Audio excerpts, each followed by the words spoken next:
Hello, my darlings. Mother Raven here with my debut video. Why a raven? I bring you much darker content than a goose. Many Native American legends tell that the raven was once a white bird with the most beautiful song. He flew to the sun to bring fire to man so they would not be cold. In doing so, the fire ate away at the branch he carried. The fire darkened his feathers, and the smoke ruined his beautiful voice. In Scandinavia, you have Hugin and Munin, the ravens of Odin, thought and memory. I bring you the memory of time past with perhaps a bit of my own thoughts. I plan in the future to bring you dark nursery rhymes, fairy tales, folklore, mythology, and other dark tales from around the world. I hope you enjoy this video. Please subscribe and like and help dear old Mother Raven on her way. I thought I would start with some little known nursery rhymes with dark pasts and xenophobic connotations. Let me start with a lovely little rhyme that I am quite fond of, but that is to do with executions in old London town. It used to be, if you are to be beheaded by the king, you were led through the streets, all the bells ringing, until you reached the place of your execution. Oranges and lemons, say the bells of St. Clement's. You owe me 5 farthings, say the bells of St. Martin's. When will you pay me, say the bells of Old Bailey. When I grow rich, say the bells of Shoreditch. When will that be, say the bells of Stepney. I'm sure I don't know, says the great bell of Bow. Here comes a candle to light you to bed, and here comes a chopper to chop off your head. Chip chop, the last man's dead. I firmly believe we should leave children to trust their instincts when it comes to people, strangers or not. Telling them they are rude when they feel something's wrong is really not in their best interest. This next nursery rhyme is one that verifies that feeling we all get when we are around someone not quite. On the surface, this rhyme seems to be just so. However, it was written about the Bishop of Oxford by a student named Tom Brown being punished for some unknown crime.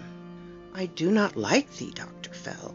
The reason why I cannot tell, but this I know and know full well, I do not like thee, Dr. Fell.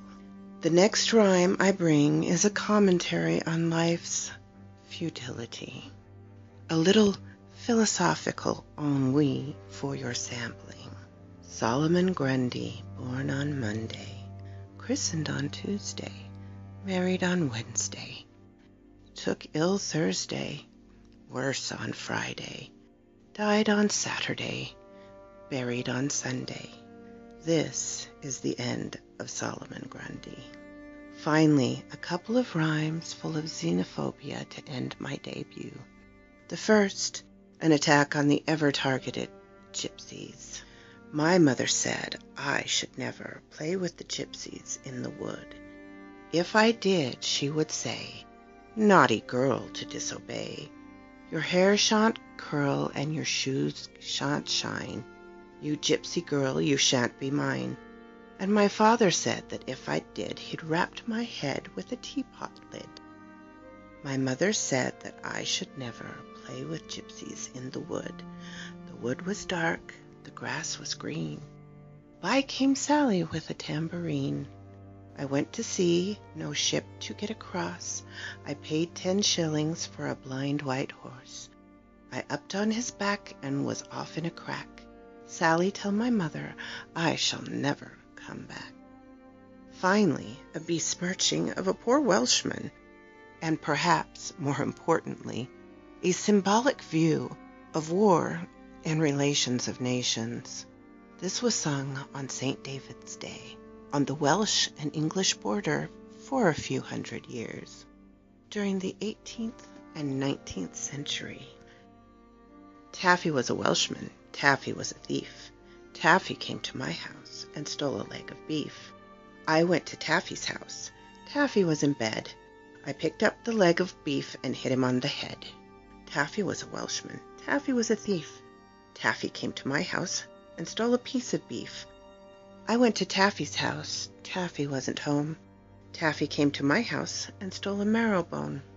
I went to Taffy's house. Taffy was not in. Taffy came to my house and stole a rolling pin. I went to Taffy's house. Taffy was in bed. I took up a poker and flung it at his head. Taffy was a Welshman. Taffy was a thief. Taffy came to my house and stole a piece of beef. I went to Taffy's house. Taffy wasn't in. I jumped upon his Sunday hat and poked it with a pin. Taffy was a Welshman. Taffy was a thief. Taffy was a Welshman. Taffy was a sham. Taffy came to my house and stole a leg of lamb. I went to Taffy's house. Taffy was away. I stuffed his socks with sawdust and filled his shoes with clay. Taffy was a Welshman. Taffy was a cheat. Taffy came to my house and stole a piece of meat. I went to Taffy's house. Taffy was not there. I hung his coat and trousers to roast before the fire. Thank you, my darlings, for listening to Mother Raven's tales. I do hope you're all tucked up nice in bed. If you enjoy my little stories, please like, subscribe, and come back. I'll be waiting. Subscribe and come back. I'll be waiting.